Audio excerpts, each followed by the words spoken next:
नमस्कार दोस्तों, डिजिटल गुरुकुल में मैं श्रीकांत आप लोग सबका एक बार फिर से स्वागत करता हूं। दोस्तों, वर्ष 2020 के कुछ अति महत्वपूर्ण खेल से संबंधित प्रश्नों को आज हम लोग इसमें कवर करेंगे। ये सारे प्रश्न बहुत ही सिलेक्टेड, बहुत ही इंपॉर्टेंट है किसी भी एग्जामिनेशंस के लिए। इसके पहले भी मैंने एक सेशन अपलोड किया, बहुत सारे दोस्तों ने देखा और सराहा, उनको तहे दिल से धन्यवाद। इसका लिंक आपको डिस्क्रिप्शन बॉक्स में मिल जाएगा। देर न करते हुए मोस्ट इंपॉर्टेंट प्रश्नों की श्रृंखला में पहला प्रश्न आपके सामने है कि 2021 में आईसीसी T20 वर्ल्ड कप की मेजबानी कौन सा देश करेगा। यानी 2021 में जो आईसीसी T20 होने वाली है उसे होस्ट कौन करेगा। तो करेक्ट आंसर है ऑप्शन सी, यानी हमारा देश भारत। इसी कारण से ये प्रश्न मोस्ट इंपॉर्टेंट हो जाता है क्योंकि 2021 में जो आईसीसी T20 होगी वो हमारा देश भारत होस्ट करेगा। अब जैसा कि प्रश्न से ही क्लियर हो जाता है कि T20 यानी 20 ओवरों का इसमें मैच होगा और इसे ऑर्गेनाइज करेगी कौन? आईसीसी द्वारा इसे ऑर्गेनाइज किया जाएगा। कब ऑर्गेनाइज किया जाएगा? 2021 में ये आयोजित किया जाएगा। अब देखिए दोस्तों, क्लियर कीजिए, आईसीसी और बीसीसीआई दो चीजें होती हैं, बहुत ही इंपॉर्टेंट है। बीसीसीआई यानी भारत में जो क्रिकेट होती है उसे कंट्रोल करती है बीसीसीआई। अलग अलग देश की अलग अलग क्रिकेट बोर्ड होती है। भारत के लिए बीसीसीआई होगी, ऐसे पाकिस्तान के लिए पाकिस्तान क्रिकेट बोर्ड होगी, बांग्लादेश के लिए बांग्लादेश क्रिकेट बोर्ड होगी और सभी को रेगुलेट करने का काम करती है आईसीसी। यानी एग्जांपल के तौर पे आप समझिए, जैसे भारत में अलग अलग राज्यों में अलग अलग हाई कोर्ट होती है और उन सभी हाई कोर्ट को कौन रेगुलेट करती है? Supreme court. इसी के जैसे ये जो आईसीसी है ये सुप्रीम कोर्ट है, यानी सभी जो अलग अलग बोर्ड होते हैं अलग अलग देशों के उनको कंट्रोल करने का काम करती है कौन? आईसीसी। इसके अलावा जब बात आई है आईसीसी की, तो आईसीसी के द्वारा हाल ही में घोषणा की गई कि वुमेन्स वर्ल्ड कप जो होने वाली है 2021 में, उसे 2022 तक के लिए स्थगित कर दिया गया। ध्यान रखिए, 2021 में वुमेन्स वर्ल्ड कप होने वाली थी आईसीसी की, उसे 2022 तक के लिए स्थगित कर दिया गया। ये कहाँ होना था? ये न्यूजीलैंड में होना था। अब most important ICC men's world cup के बारे में, नेक्स्ट वर्ल्ड कप कब होने वाला है? 2023 में होने वाला है हमारे देश भारत में, इसलिए मोस्ट इंपॉर्टेंट है। ध्यान रखिए, 2023 में मेंस वर्ल्ड कप होगा हमारा देश भारत यानी इंडिया में। इससे कई और इंपॉर्टेंट प्रश्न बनेंगे, जैसे कि 2023 में तो होगा हमारे देश भारत में, बट ये कौन सा संस्करण होगा? ये इसका 13वां संस्करण होगा।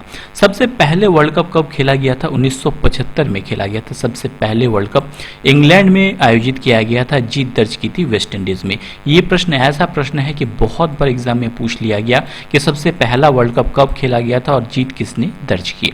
2019 में इंग्लैंड और वेल्स में खेला गया था, जिसमें जीत दर्ज की थी इंग्लैंड ने। 2023 में खेला जाएगा हमारे देश भारत में। और इसे आयोजित कौन करेगा? इसे आयोजित करेगा आईसीसी यानी इंटरनेशनल क्रिकेट काउंसिल। इसके सीईओ हैं मनु साहनी, हेडक्वार्टर दुबई में है। इसके चेयरमैन हैं इमरान ख्वाजा। इसके अलावा रिसेंटली एक पर्सन चर्चा में रहा, वो है नितिन मेनन। ये भारतीय अंपायर है और अभी इन्हें आईसीसी के एलिट पैनल में शामिल किया गया था। बढ़ते हैं अगले मोस्ट इंपॉर्टेंट प्रश्न की ओर कि हाल ही में भारतीय खेल प्राधिकरण यानी इसे साई और स्पोर्ट्स अथॉरिटी ऑफ इंडिया कहा जाता है के महानिर्देशक के रूप में किसे चुना गया, यानी उनका कार्यकाल 2 साल के लिए बढ़ा दिया गया। कौन है वो पर्सन? तो सही उत्तर है संदीप प्रधान। हाल ही में संदीप प्रधान जो कि साई के महानिर्देशक रह चुके हैं, उनका कार्यकाल को 2 साल तक के लिए एक्सटेंड कर दिया गया है। आपको बता दूं कि संदीप प्रधान है जिनका कार्यकाल जो है जून 2020 में खत्म होना था, बट उन्हें युवा एवं खेल मामलों के मंत्रालय के द्वारा 2 साल तक के लिए एक्सटेंड कर दिया गया। हमारे खेल मंत्री कौन है दोस्तों? हमारे खेल मंत्री है किरण रिजिजू। अब ऑप्शन में 3 नाम और है, राहुल देव, मनोज आहूजा और गोविंद राजलू चिंतला। ये तीनों कौन है? आपको बता दूं, राहुल देव ये पाकिस्तान एयरफोर्स के पहले हिंदू पायलट बने, मनोज आहूजा सीबीएसई के चेयरमैन बने और गोविंद राजलू ये नाबार्ड के अगले अध्यक्ष बने हैं। बात करते हैं साई की। साई का फुल फॉर्म है स्पोर्ट्स अथॉरिटी ऑफ इंडिया यानी भारतीय खेल प्राधिकरण। 25 जुलाई 1984 को इसका फाउंडेशन हुआ था। नेक्स्ट मोस्ट इंपॉर्टेंट प्रश्न की ओर बढ़ते हैं, बहुत ही इंपॉर्टेंट प्रश्न है। 2021 में जो खेलो इंडिया यूथ गेम्स होगा उसका 4था संस्करण होगा, ये आयोजित किस राज्य में किया जाएगा? तो करेक्ट आंसर है 2021 में ये हरियाणा में आयोजित किया जाएगा। आपको बता दूं कि खेलो इंडिया यूथ गेम्स प्रतिवर्ष आयोजित किया जाता है। इसमें भारतीय जो है खिलाड़ी जो है भाग लेते हैं। प्रतिवर्ष आयोजित किए जाने के कारण पहली बार इसे आयोजित किया गया था 2018 में नई दिल्ली में आयोजित किया गया था। दूसरा संस्करण 2019 में महाराष्ट्र पुणे में आयोजित किया गया और तीसरा संस्करण हाल ही में आयोजित किया गया कहाँ? असम में, जिसमें सबसे ज्यादा पदक हासिल की थी 2020 में महाराष्ट्र राज्य ने। याद रखिए, पहला संस्करण दिल्ली, दूसरा संस्करण पुणे और तीसरा संस्करण असम में आयोजित किया गया। चौथा संस्करण 2021 में हरियाणा के पंचकुला में आयोजित किया जाएगा। इसके अलावा ध्यान रखिए खेलो इंडिया यूथ गेम और खेलो इंडिया यूनिवर्सिटी गेम में कंफ्यूज मत होइएगा। पहली बार खेलो इंडिया यूनिवर्सिटी गेम 2020 यानी इसी साल आयोजित किया गया था। कहाँ ये आयोजित किया गया था? उड़ीसा के भुवनेश्वर में। इसका पहला संस्करण था जिसमें टॉप पे रही थी पंजाब यूनिवर्सिटी। नेक्स्ट इंपॉर्टेंट प्रश्न, हाल ही में अंतर्राष्ट्रीय ओलंपिक समिति ने उपाध्यक्ष के रूप में किसे नियुक्त किया है? यानी इंटरनेशनल ओलंपिक कमेटी ने वाइस प्रेसिडेंट के रूप में किसे नियुक्ति दी गई है? बहुत इंपॉर्टेंट नियुक्ति है। तो करेक्ट आंसर है ऑप्शन बी यानी अनीता डेफ्रेंचेट को। हाल ही में अनीता डेफ्रेंचेट को हाल ही में नियुक्ति दी गई है अंतर्राष्ट्रीय ओलंपिक समिति के उपाध्यक्ष के रूप में। 1997 से लेकर 2020 तक ये इंटरनेशनल ओलंपिक कमेटी की महिला वाइस प्रेसिडेंट रह चुकी है। ऑप्शन में 3 नाम और है, अशोक लवासा, पी प्रवीण सिद्धार्थ और देवेंद्र कुमार सिंह। आपको बता दूं अशोक लवासा बहुत इंपॉर्टेंट नियुक्ति है। एशियन डेवलपमेंट बैंक यानी एडीबी में उपाध्यक्ष बने हैं। पी प्रवीण सिद्धार्थ राष्ट्रपति रामनाथ कोविंद के निजी सचिव, देवेंद्र कुमार सिंह को सीडबी का नया डायरेक्टर बनाया गया है। अब इन्हें ओलंपिक कमेटी का नया उपाध्यक्ष बनाया गया। बात करते हैं ओलंपिक की। इंटरनेशनल ओलंपिक कमेटी का हेडक्वार्टर स्विट्जरलैंड में है। इसके प्रेसिडेंट के बारे में बहुत बार पूछा गया है। इसके प्रेसिडेंट हैं थॉमस बैच। ध्यान रखिए 23 जून 1894 को इसका फाउंडेशन हुआ था। ध्यान रखिए रिसेंटली जो 2020 में ओलंपिक होनी थी जापान की राजधानी टोक्यो में, ये 2021 तक के लिए एक्सटेंड कर दिया गया। अच्छा, क्या आप बता सकते हैं कि 2020 में जो ओलंपिक होनी थी जापान की राजधानी टोक्यो में, जो अब 2021 में होगा, ये इसका कौन सा संस्करण होगा? ये इसका 33वां संस्करण होगा।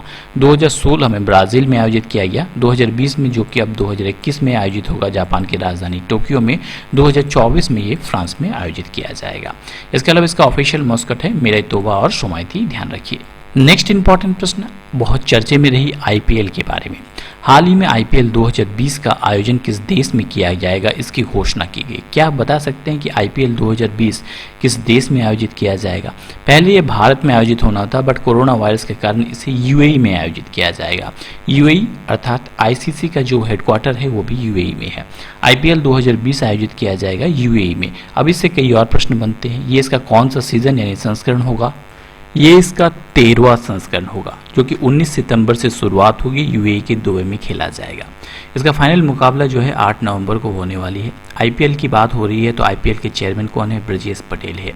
आईसीसी का हेडक्वार्टर भी कहाँ पे है? दुबई में है। दुबई की राजधानी अबू धाबी है। करेंसी दिरहम है। यहाँ के प्रेसिडेंट है खलीफा बिन जायद अल नहयान। अब यहाँ पे बात हो रही थी आईपीएल की। आईपीएल का 13वां संस्करण खेला जाएगा कहाँ पे? यूएई में। इसका फाउंडेशन किसने किया था? ललित मोदी ने 2008 में इसकी शुरुआत की थी। सबसे पहले चैंपियनशिप 2008 में हुई थी। 2008 में चैंपियन कौन था? तो राजस्थान रॉयल 2008 का चैंपियन था। 2019 में लास्ट ईयर खेला गया इसका 12वां संस्करण, जिसका चैंपियन था मुंबई इंडियन। नेक्स्ट इंपॉर्टेंट प्रश्न भी क्रिकेट से संबंधित है कि जुलाई 2020 को किस भारतीय क्रिकेटर को बीसीसीआई ने अपनी अंतरिम सीईओ के रूप में नियुक्त किया है? तो इंटरिम सीईओ के रूप में हाल ही में हेमांग अमीन को नियुक्ति दी गई है। आपको बता दूं कि इसके पहले भारतीय क्रिकेट कंट्रोल बोर्ड यानी बीसीसीआई के सीईओ थे राहुल जौहरी। उनके इस्तीफा के बाद हेमांग अमीन को बीसीसीआई का इंटरिम सीईओ नियुक्त किया गया है। थोड़ी देर पहले मैंने डिटेल में बताया आईसीसी और बीसीसीआई के बारे में। भारत में जो भी क्रिकेट होती है उसे बीसीसीआई कंट्रोल करती है। बीसीसीआई के प्रेसिडेंट हैं सौरभ गांगुली। सेक्रेटरी जय शाह है। हेडक्वार्टर मुंबई में है। दिसंबर 1928 को इसका फाउंडेशन हुआ था। नेक्स्ट इंपॉर्टेंट प्रश्न, 12 जुलाई 2020 को संपन्न फार्मूला 1 कार रेस में ग्रैंड प्रिक्स 2020 का खिताब किसने जीता? कौन सा स्काइडियन? तो सही उत्तर है इसे जीत लिया है लुइस हैमिल्टन ने। अब यहाँ पे 3-4 ड्राइवर की बात आई है। Lewis Hamilton, Valtteri Bottas, max Verstappen और चार्ल्स लेक्ले। ये किसके ड्राइवर है इसके बारे में पूछ लिया जाता है। तो आपको बता दूं कि ये जो लुइस हैमिल्टन है ये मर्सिडीज़ के ड्राइवर हैं, जबकि वोल्टेरी बोटास मर्सिडीज़ के हैं और मैक्स वर्स्टेपन जो है ये रेड बुल के ड्राइवर हैं। नेक्स्ट इंपॉर्टेंट प्रश्न, कौन सा देश महिला एशियन कप 2022 की मेजबानी करेगा? आपको बता दूं कि ये जो महिला एशियन कप है ये फुटबॉल से संबंधित है और 2022 में ये होनी है। कहाँ आयोजित किया जाएगा? हमारे देश भारत में। इसलिए मोस्ट इंपॉर्टेंट है, ध्यान रखिए 2022 में हमारे देश भारत में आयोजित किया जाएगा महिला एशियन कप। अब इसे घोषणा किया किसने? एशियन फुटबॉल परिषद के द्वारा यह घोषणा की गई। अच्छा, क्या इससे पहले भी कभी ये आयोजित भारत में हुई थी? तो आपको बता दूं कि 1979 में ये आयोजित किया गया था भारत में, और उसके बाद दूसरी बार ये आयोजित किया जा रहा है हमारा देश भारत में। 2022 में ये आयोजित किया जाएगा भारत में। 2022 में कई और इंपॉर्टेंट इवेंट्स होने हैं, एक बार गो थ्रू कर लेते हैं। ये सारे मोस्ट इंपॉर्टेंट है, ध्यान रखिए एग्जाम पॉइंट ऑफ व्यू से। जैसे 2022 में ही G20 समिट होगा भारत में, 2022 में ही 91 इंटरपोल की महासभा होगी भारत में, 2022 में ही कॉमनवेल्थ गेम्स होगा यूके के बर्मिंघम में, 2022 में विंटर ओलंपिक गेम्स होगा बीजिंग चाइना में, 2022 में एशियन गेम्स होगा हांगझाओ चाइना में। तो ये सारे ही मोस्ट इंपॉर्टेंट है एग्जाम पॉइंट ऑफ व्यू से। अब फुटबॉल की बात आए, अब फुटबॉल वर्ल्ड कप की बात ना आए, ऐसा हो नहीं सकता है। एक बार कवर कर लेते हैं फुटबॉल वर्ल्ड कप को। फुटबॉल वर्ल्ड कप सबसे पहले 1930 में खेला गया था उरुग्वे में, जिसमें उरुग्वे ने ही जीत दर्ज की थी। 2018 में रसिया में खेला गया, जिसमें फ्रांस ने जीत दर्ज की। 2022 में कतर में होगा, और 2026 में कनाडा, मैक्सिको और यूनाइटेड स्टेट तीनों मिलकर जो है इसे कवर करेंगे। फीफा की बात करते हैं। फीफा का फुल फॉर्म है फेडरेशन इंटरनेशनल दी फुटबॉल एसोसिएशन। इसके प्रेसिडेंट है गिनी इन्फेंटिनो। दो और है, एएफसी यानी एशियन फुटबॉल फेडरेशन और all India football federation. AFC के हेडक्वार्टर कहाँ पे है? मलेशिया में है। प्रेसिडेंट है सलमान बिन अब्राहम खलीफा। और ऑल इंडिया फुटबॉल फेडरेशन के जो प्रेसिडेंट है वो प्रफुल्ल पटेल है। 23 जून 1937 को फाउंडेशन हुआ था। नेक्स्ट इंपॉर्टेंट प्रश्न, हाल ही में एडिडास ने भारतीय शाखा में किसे अपना ब्रांड एम्बेसडर नियुक्त किया? तो हाल ही में एडिडास की ब्रांड एम्बेसडर बनी है कौन? मानुषी छिल्लर। ध्यान रखिए 2017 में मिस वर्ल्ड रही है मानुषी छिल्लर। इसके अलावा ऑप्शन में 3 नाम और है, करीना कपूर, सानिया मिर्जा और दिया मिर्जा। ये तीनों के बारे में, करीना कपूर को हाल ही में प्यूमा का ब्रांड एम्बेसडर बनाया गया। सानिया मिर्जा भारत के स्टार टेनिस खिलाड़ी हैं सानिया मिर्जा, और हाल ही में फेड कप हार्ट अवार्ड जीतने वाली पहली भारतीय महिला बनी है सानिया मिर्जा। दिया मिर्जा की बात करते हैं, यूनाइटेड नेशन डेवलपमेंट प्रोग्राम की गुडविल एम्बेसडर बनी है 2022 तक के लिए। नेक्स्ट इंपॉर्टेंट प्रश्न, हाल ही में दुनिया की सबसे अधिक कमाई करने वाली महिला खिलाड़ी कौन बन गई है? तो सही उत्तर है नियोमी ओसाका। आपको बता दूं कि नियोमी ओसाका जापान की स्टार टेनिस खिलाड़ी है। दोस्तों आज के लिए इतना ही। आज के लिए आपका क्विज का प्रश्न है कि थॉमस कप और रूबिक कप किस खेल से संबंधित है, आपको बताना है। क्रिकेट, बैडमिंटन, फुटबॉल या हॉकी? आपको इसका उत्तर कमेंट बॉक्स में कमेंट करके बताना है। और अगर आपको लगता है कि वीडियो आपके लिए फायदेमंद है तो जरूर लाइक, शेयर और सपोर्ट करना मत भूलिए। Thanks for watching my video. जय हिंद, जय भारत। इसके अलावा वर्ष 2020 के जितने भी इंपॉर्टेंट करंट अफेयर्स है जनवरी से लेके अभी तक के सभी के इंपॉर्टेंट पीडीएफ आपको डिस्क्रिप्शन बॉक्स में मिल जाएंगे। आप चाहे तो उसे डाउनलोड कर सकते हैं। एग्जाम पॉइंट ऑफ व्यू से बहुत ही इंपॉर्टेंट है दोस्तों। Thanks for watching my video. जय हिंद, जय भारत दोस्तों।